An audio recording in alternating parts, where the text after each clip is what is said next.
Williamson. She is a best-selling author and activist who says she's running to bring a moral and spiritual awakening to America.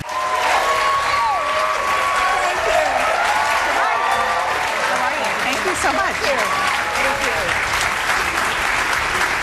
Thank you so much. You rose to prominence about 20 years ago with one of your many books, A Return to Love. Oprah Winfrey had you on her show, and during that interview, she said that your book transformed her, and you two have become friendly since then. Have you talked to her about your run, and has she given you any advice? And has some experience now with campaigning for candidates? No, I haven't talked to her. I sent her an email, and Did she respond? I don't want to. Okay, you're going to leave it private. Got it. Okay. Running a government, that particular qualification, why do you think you have that? You know, Dana, as you well know, what has happened in this country didn't come out of nowhere, and we have a crisis in our democracy. And that crisis is due to the fact that we've been sliding for the last 40 years away from democracy and into aristocracy because of tax policies, because of corporate subsidies, because of the nefarious influence of money on our political system. We have gone from a system where we prize, as we should in an economic as well as political democracy, equal opportunity for everyone, to a situation where a small group of people, this is what we repudiated in 1776. You don't have to be a politician to get this, and sometimes I think everybody else gets it more than the politicians do. We repudiated an aristocracy in 1776. We repudiated a situation in which only a small group of people are entitled to the major resources of a country. We repudiated the idea of a government advocating for a small group of people as opposed to everyone else, and we need to repudiate it again. I'm running because the politicians aren't doing it. My qualification, if anything, is that I'll name what everybody knows, and apparently they won't name. And I think our political establishment has gotten too far away from the people.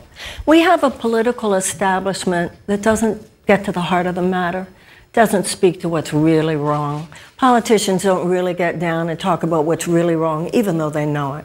And because they don't talk about what's really wrong, they don't get to what could really be made right within us. So in a way, for me, I challenge the idea that people whose careers have been entrenched in the same limitations that are endemic to the system that got us into this ditch are the only people we should possibly consider qualified to take us out of the ditch. I challenge that. I've worked up close and personal with people trying to navigate their trauma and turn it into transformation. And a lot of that trauma has been the consequence of damage done by an irresponsible political establishment. So that has given me a lot of passionate beliefs about that damage and what needs to be done. And people have told me, stay with that. Make it clear that what you would do for a nation is exactly what you do for individuals. I can't even imagine, Sarah, what it would be like to be your age and to graduate with $30,000 of debt. And the largest debt is, by the way, is being held by baby boomers. So at what point do you get to relax? America will be made great. America will be great when you and you and you and you and all of us have the opportunity to be all that we can be. You can't be all that you can be when you're so weighed down. What am I going to do? How am I going to pay for health care? How am I going to pay for these college loans? This is where our economic good comes from. Economic good does not come from a few major corporate moguls who just drop some crumbs off the table when they're in the mood to. Our economic good comes from the fact that each and every one of us are able to actualize the extraordinary, unlimited, God-given potential. Every single American has so many, the dreams. We need to actualize our dreams. We need to unleash the spirit of the American people. That's why I want to take these college loan debts away. It's why I want health care. So let me drill down on the practicality of that. Okay, let's do it. Because, as we just heard, 1.3, other estimates, $1.5 trillion in student loan debt. Where is the money going to come from to eliminate the student debt? First of all, there are a lot of plans, including possibly, well, Oregon has one where kids then, once they start working, they pay 2%. But even that The issue is we are the richest country in the world, and every dollar that we put into education is a dollar that is put into our economy. Every dollar that somebody doesn't have to pay on their student loan is a dollar that, number one, they're putting into their own self-actualization, they're putting into their own expenditures, therefore it's a consumer base, therefore it's a tax base. This whole zero-sum conversation is just propaganda that was created by people who basically wanted to keep all the money to themselves. This is crazy. Okay, let's get to another audience question. We are the only country that bases so much of our educational funding on property taxes, which is absolutely ridiculous. That means that if a child wins a birth lottery and they go to their parents are financially privileged, then they are liable to get a very good public education in America. But it shouldn't be that if you do not have financially advantaged parents, that you do not. Every school in the United States should be a palace of learning. Every school. We have millions of American children who go to school every day in schools that do not even have the adequate school supplies with which to teach an 8-year-old to read. If an 8-year-old cannot read, by the age of 8, if they can't read, the chances of high school graduation is drastically diminished, and the chances of incarceration is drastically increased. We have millions of American children living in this chronic trauma, living in America's domestic war zones, where the PTSD of a returning veteran from Afghanistan or Iraq, psychologists tell us, is no more severe than the PTSD of these children. We should rescue these children no differently than we would rescue them from a natural disaster. And that's why when I'm president, we will have a massive realignment of resources in the direction of children 10 years old and younger. We need a United States cabinet-level department of children and youth. If you want to see the economic potential of this country, if you want to see the economic vibrancy of this country, if you want to see the entrepreneurial spirit of this country, you go to any kindergarten in any neighborhood in this country, and these children are full-on citizens of the United States, and I will be their president. First of all, President Eisenhower said that the American mind at its best is both liberal and conservative. I think he was right. I think that there are high-minded conservative values and there are high-minded liberal values.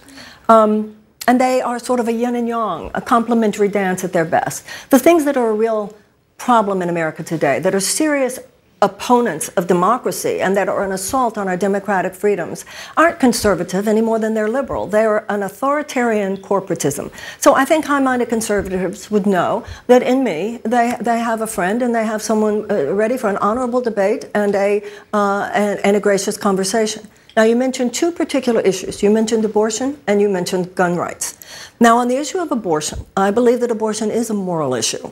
But I believe that it is an issue of private morality. So I think what conservatives would appreciate about me is that I acknowledge, which I think most Americans do, that it is a moral issue. But I believe that it is an issue of private rather than public morality. The government should have nothing to do with our private morals, and therefore I do not believe the government should have anything to do with what a decision a woman is making for her body.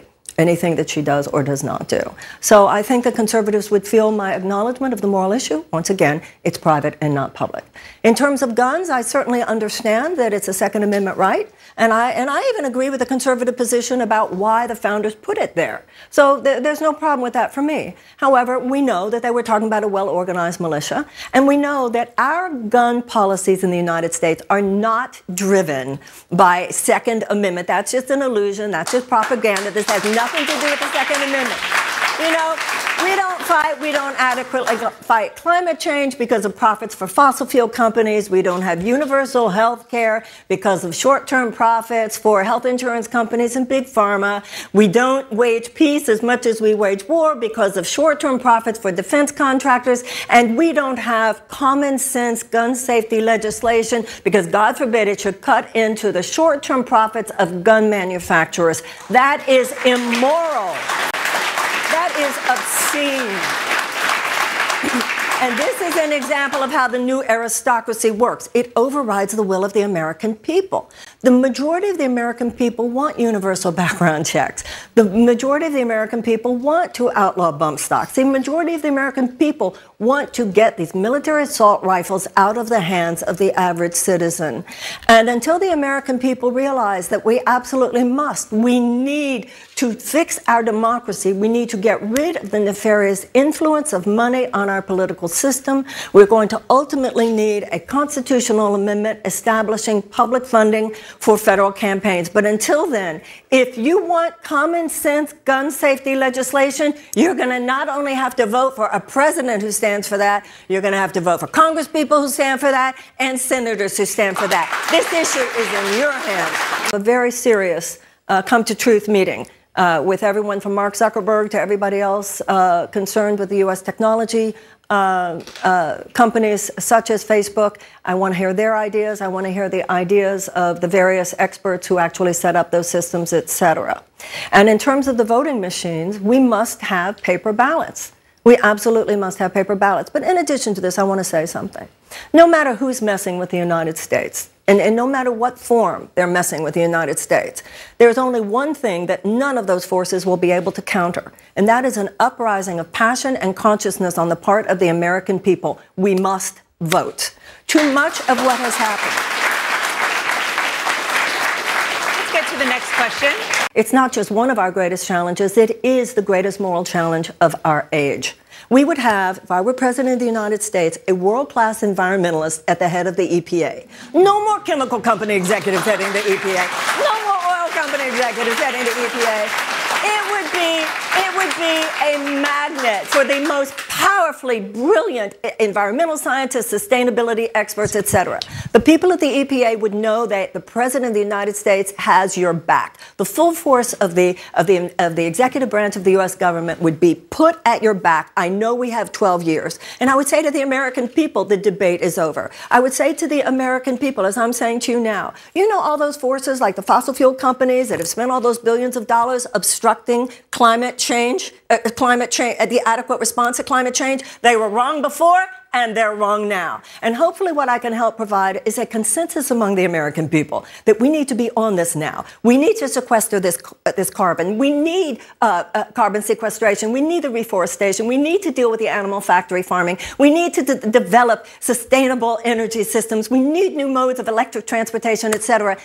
And also, we need to remember we're Americans. We can do this. We've done great things before, but the United States, the people of the United States, partly because of the leadership of the United States in too many cases, has forgotten we do great things. Enough with this moral equivocation on the part of our government. Enough with these incremental changes here and these incremental changes there. The climate is a crisis. We have 12 years to deal with it, and when I'm president of the United States, I promise you, we will.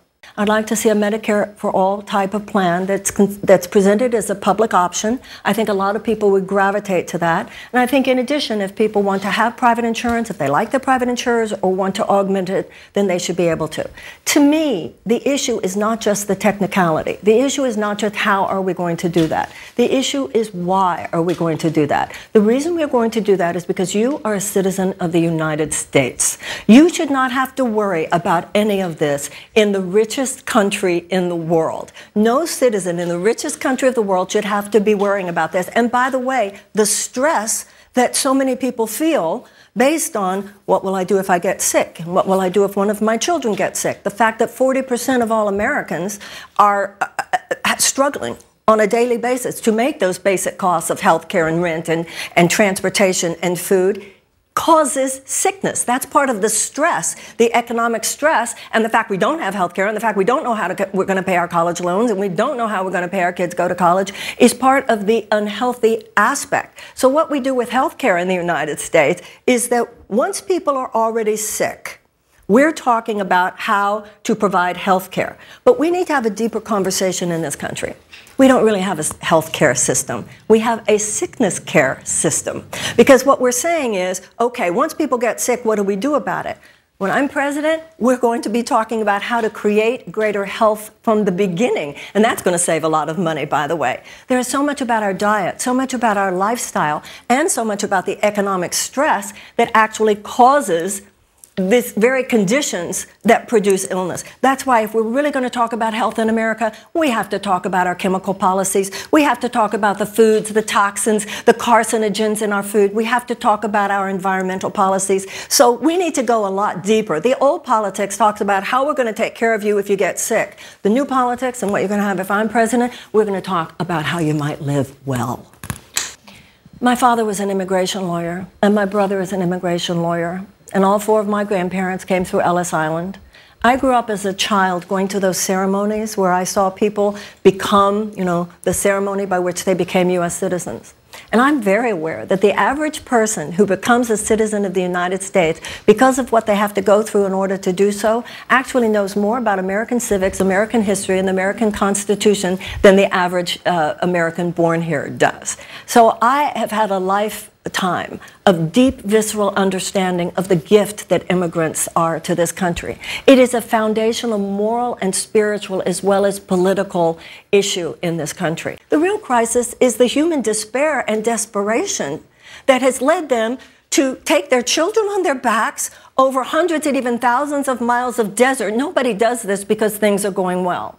And one of the things I think we as Americans need to look deeply at is American foreign policy in Latin America over the last few decades, and how, if not directly, at least indirectly, we have contributed to situations where in our own hemisphere there was this level of despair, because too often in our foreign policies, just like in our domestic, our government has done more to be supporting short-term profits for major corporate interests than people. One quick follow-up on the notion of not just immigration, but borders. Yes. You wrote in 2017 that God didn't draw a line between France and Spain or the U.S. and Mexico. Natural boundaries are man-made and not God-created. Right. What did you mean by that? Well, my father used to show us when we were kids. He would make us look at the atlas, and he would show us the atlas. You know, when you see an atlas that doesn't have nations on it, you just see the geography, and he would point out that we're all one humanity. If I'm president of the United States, the world will know that America's greatest ally is humanity itself. But that doesn't mean that I'm saying, or that my father was saying, that we shouldn't have borders, national borders, but we should have borders to organize our societies, not divide our hearts. Anybody who takes the oath of the presidency, part of that oath is to protect the people of the United States of America, as well as the U.S. Constitution. And I would certainly do that. But this is the issue. One of the reasons there are so many threats is because there has not been enough love. We should see large groups of desperate people as a national security risk. There are 4 factors which we know cause an increase in peace and a decrease in violence. Expanding economic opportunities for women, expanding educational opportunities for children, decreasing violence against women, and addressing and ameliorating unnecessary human suffering wherever possible. If the United States spent more of our resources waging peace in those ways, and those things that I just said are an extension of love, then these desperate people wouldn't become what in too many cases they have become, and that is vulnerable to ideological capture by genuinely psychotic forces. So then we end up having to fight wars that perhaps might not have even occurred had we been more proactive in creating the kinds of situations with our foreign policy over the last few decades that create less toxic conditions that make these psychotic forces so able they're like opportunistic infections. You have said that you want to create a Department of Peace Building, which you say would champion peace through mediation and diplomacy. How would that differ from the State Department? Well, the State Department works with international issues, and I do believe that we need a far more robust relationship between the State Department and the Defense Department.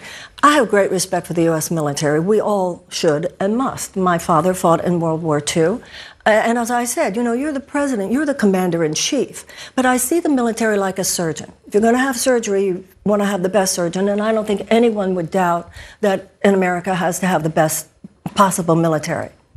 But at the same time, as you avoid surgery if at all possible. Even Donald Rumsfeld, who was the Secretary of Defense for George Bush, said we also have to wage peace. General Mattis, before he left the Department of Defense, said, if you're not going to fully fund the State Department, I'm going to have to buy more ammunition. I want a far more robust relationship between the State Department and the Defense, and I also want the moral leadership of our State Department back. When you're willing to, for the sake of a $100 billion arms sale, to Saudi Arabia, go along with support for a genocidal war that we know has starved tens of thousands of Yemenis, including all those children whose pictures are all over the internet. When Mike Pompeo says, well, sometimes you can have strategic partnerships with people who do not share your values.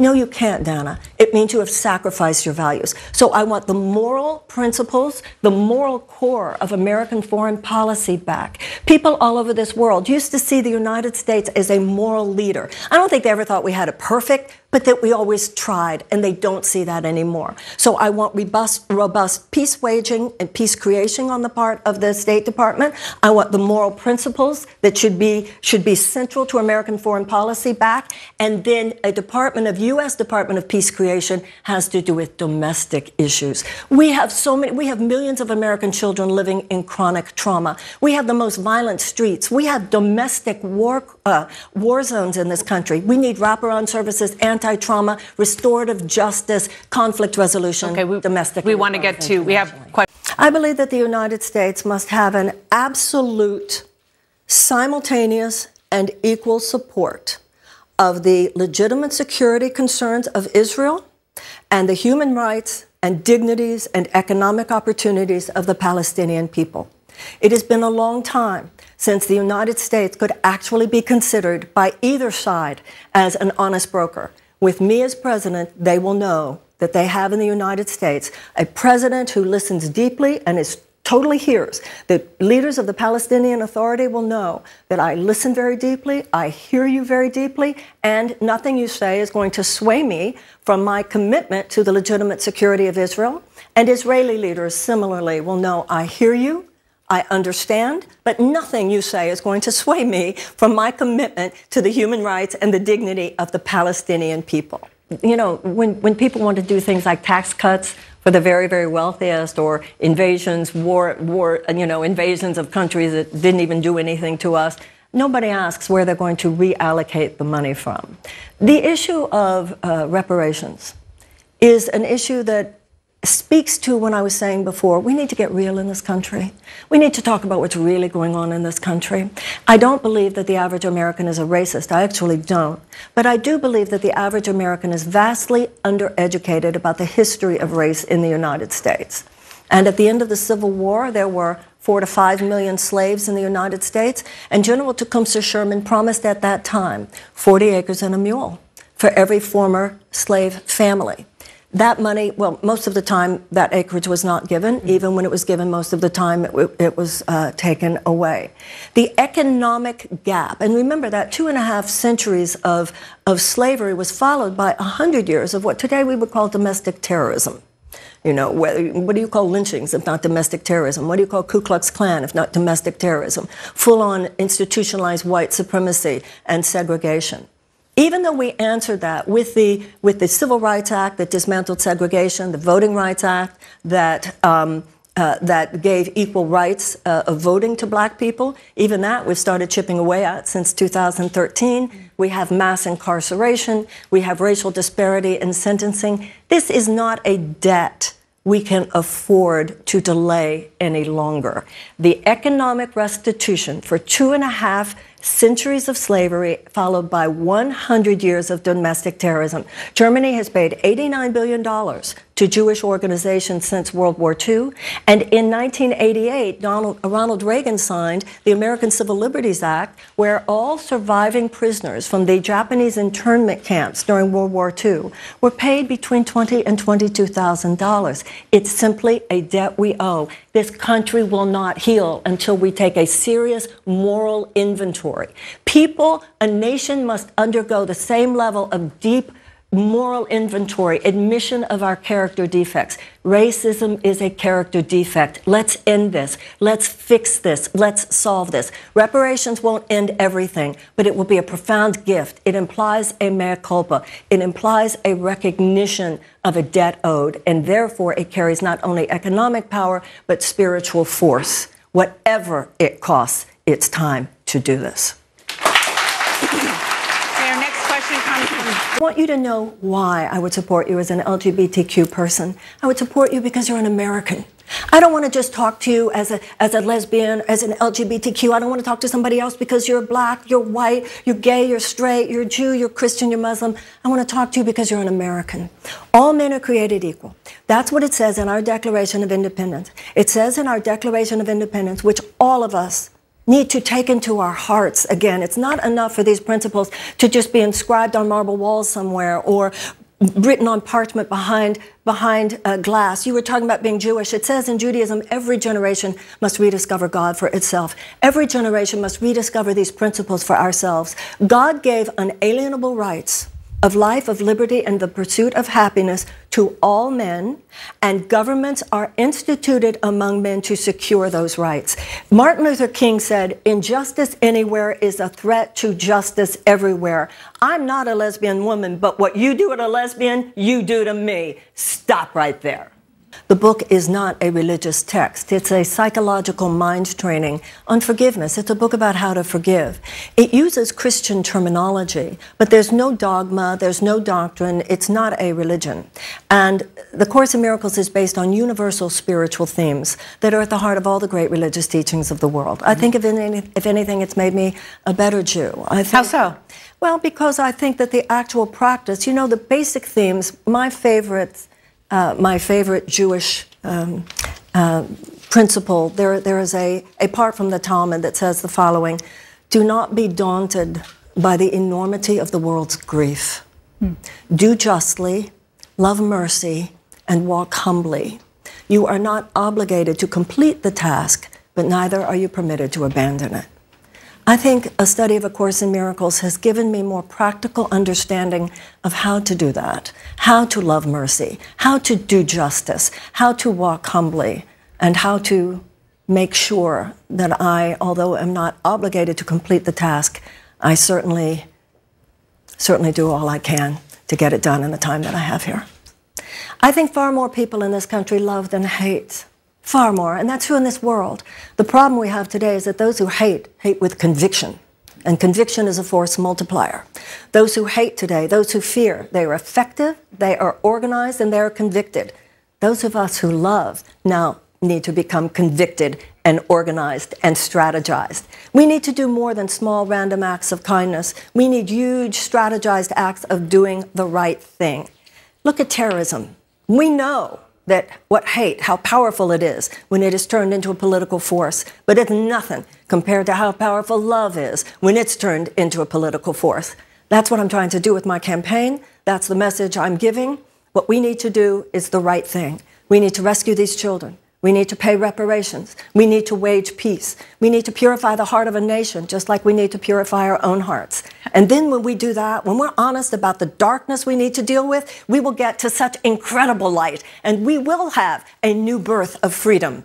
As Abraham Lincoln said, there is nothing compared to what this country is going to do when we release the truth of who we are. So you're talking about love. That's obviously your calling card and the force behind your books. How do you do that in a debate with Donald Trump? Well, first of all, let's not pretend that he would debate me, Dana. He would insult me, he would bait me, but he would not debate me. So on the stage with Donald Trump. You know, what do you do with a child? How do you treat a psychopath?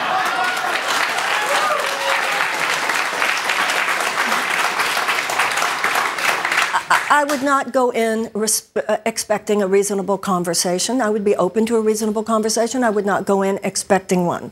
My conversation is with the American people. I think we're so exhausted. I don't think the American people need me to tell them who Donald Trump is or what Donald Trump is. I want to tell the American people what America could be and what it will be if they elect me president. And you know what? I want to tell you something, ladies and gentlemen. The fact that I've had a 35-year doing counseling with couples is something I bring to this table.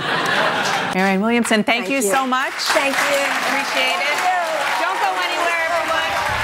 When we come back, CNN's Ana Cabrera will be right here with businessman Andrew Yang for another CNN Democratic presidential town hall.